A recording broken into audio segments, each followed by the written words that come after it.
মাত্র ১০ থেকে ১২ মিনিটের মধ্যে চায়ের সঙ্গে খাওয়ার জন্য সুজি দিয়ে বানিয়ে নিন এই মজাদার কেকটি। একদম অল্প সময়ের মধ্যে বানানো হয়ে যায়। তো সুজির এই কেকটা বানানোর জন্য আমি একটা মিক্সিং জারের মধ্যে ১ কাপ মতো সুজি নিয়ে নেব। ১ কাপ সুজির জন্য আমি এখানে চিনি রেখেছি ১/২ কাপ।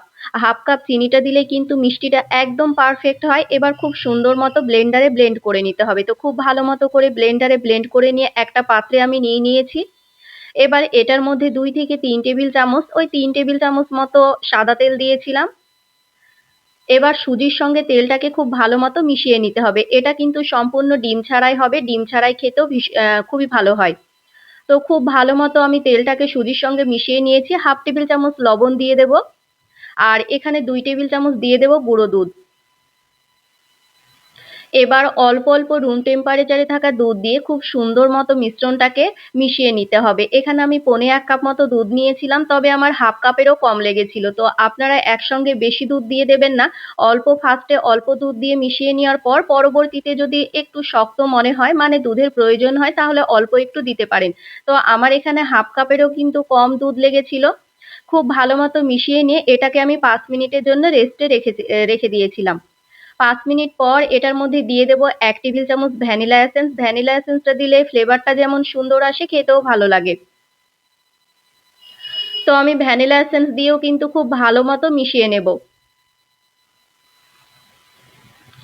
খুব সুন্দর মতো মিশিয়ে নিয়েছি। এবার আমি কেকটা বানিয়ে নেওয়ার পালা।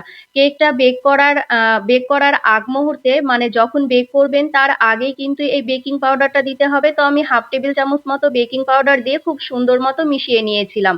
এবার যে পাত্রে, আপনারা যেকোনো স্টিলের পাত্রেও কিন্তু এটা রেডি করে নিতে পারেন, কিংবা এরকম কেক টিন থাকলে সেটাতেও রেডি করে নিতে পারেন। আমার হাতের কাছে যেহেতু এরকম কেক টিন ছিল, সে কারণে আমি কেক টিনে রেডি করে নিয়েছি। কেক টিনের মধ্যে অল্প একটু তেল ব্রাশ করে নিয়ে ব্যাটারটা ঢেলে নিয়ে এইদিকে কিন্তু কড়াইয়ে অল্প একটু পানি দিয়েছিলাম। পানির ওপর একটা স্ট্যান্ড বসিয়ে এবার গ্যাসের আঁচটা মিডিয়াম ফ্লেমে রেখে দেব ১০ থেকে ১২ মিনিট।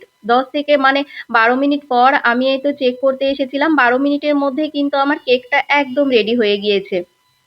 তো কেকটা যখন অল্প ঠান্ডা হয়ে আসবে, মানে পুরোপুরি ঠান্ডা হয়ে আসবে, এটাকে ডিমোল্ড করে নিতে হবে। আমার যেহেতু একটু গরম ছিল তো খুলে এসেছিল। আপনারা পুরোপুরি যখন ঠান্ডা হয়ে আসবে তখনই কিন্তু কেকটাকে ডিমোল্ড করে নেবেন।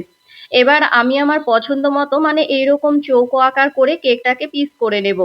এরকম চৌকো আকার করেই কিন্তু দেখতে বেশি ভালো লাগে। তো এটাকে আরো টেস্টফুল করার জন্য, মানে এভাবে ঘি দিয়ে ভেজে নিলে কিন্তু খেতে আরো বেশি ভালো লাগে। তো একটা ফ্রাই প্যানে আমি এরকম ২ টেবিল চামচ মতো ঘি নিয়েছিলাম। ঘিটাকে গরম করে নিয়ে কেকের পিসগুলোকে এভাবে ঘিয়ের মধ্যে দিয়ে দেব। এবার গ্যাসের আঁচটা মিডিয়াম ফ্লেমে রেখে খুব সুন্দর মতো করে ভেজে নিতে হবে ২ দিক। মানে যতক্ষণ না সুন্দর একটা কালার আসে, আমি ততক্ষণ কিন্তু খুব ভালো মতো করে এইরকম করে ভেজে নিয়েছিলাম। এইরকম করে ব্রাউন কালার এলে কিন্তু দেখতে যেমন বেশি ভালো লাগে কেকটা, খেতেও ভীষণ ভালো হয়েছিল। তো আপনারা কিন্তু ঝটপট সুজি দিয়ে এভাবে কেক বানিয়ে নিতে পারেন। গরম, গরম চায়ের সঙ্গে তো ভীষণ ভালো লেগেছিল, আর বানানোও তাড়াতাড়ি হয়ে যায়। তো দেখুন কতটা ইয়াম্মি লাগছে দেখতে, খেতেও কিন্তু খুবই ভালো হয়েছিল।